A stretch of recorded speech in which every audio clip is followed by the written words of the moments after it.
சிங்கப்பெண்ணை இன்னைக்கு எபிசோட் எப்படி போய் நடக்கும் பார்ப்போம். இன்றைக்கி எபிசோட் என்ன காட்டுறாங்கன்னா, அன்பு வந்து யோசனை பண்ணிக்கிட்டு இருக்காரு. நம்மளை மாதிரியே யாரோ ஒருத்தர் அழகை மாதிரி லெட்டர் எழுதி ஆனந்தி ஏமாற்றிக்கிட்டு இருக்காங்க. அது யாருன்னு தெரியலை. நம்ம தான் அழகனை எப்படி ஆனந்திக்கு புரிய வைக்கிறது அப்படின்னு சொல்லி யோசனை பண்ணிக்கிட்டு இருக்காரு. எது நடந்தாலும் சரி, இன்றைக்கி நான் தான் அழகன்னு ஆனந்திட்ட சொல்லியே ஆகணும் அப்படின்னு முடிவு பண்ணுறாரு. அந்நேரம் நந்தா வரான். அன்பு யோசனை பண்ணிக்கிட்டே இருக்கான். அப்போ நந்தா நினைக்கிறான், என்னுடைய கெஸ்ட் கரெக்டாக நிச்சயமாக அந்த அழகை அன்பாக தான் இருக்கணும் அப்படின்னு நினச்சிக்கிட்டு இருக்கான். அங்கிட்டு பார்த்தா ஆனந்தி வந்து கோயிலை வெயிட் பண்ணிக்கிட்டு இருக்காங்க. அழகை இங்கே தானே வரேன்னு சொல்லிக்கிட்டு இருந்தேன், இன்னும் வரக்கானமே, சரி வெயிட் பண்ணுவோம் வரட்டும் அப்படின்னு நினச்சிட்டு இருக்காங்க. அண்ணன் நந்தா கோயிலுக்கு போயிடுறான். ஆனந்திக்கு அனுப்பினா ஆடியோ ரெக்கார்ட் கஷ்டம் வச்சு கொண்டு போகிறான். அந்த சவுண்டு கேட்டோன்னா ஆனந்தி எங்கெங்கேயோ அழுகிறாங்க. கடைசியாக பார்த்தா நந்தா கையில் இருக்குது.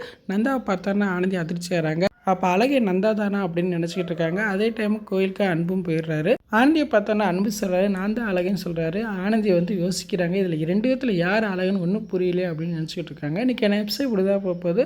ஃபுல் வீடியோ பார்த்துட்டு பேசுவோம். இந்த வீடியோ பிடிச்சா வீடியோக்கு லைக் கொடுத்துட்டு மறக்காமல் சப்ஸ்கிரைப் பண்ணுங்கள். தேங்க்யூ.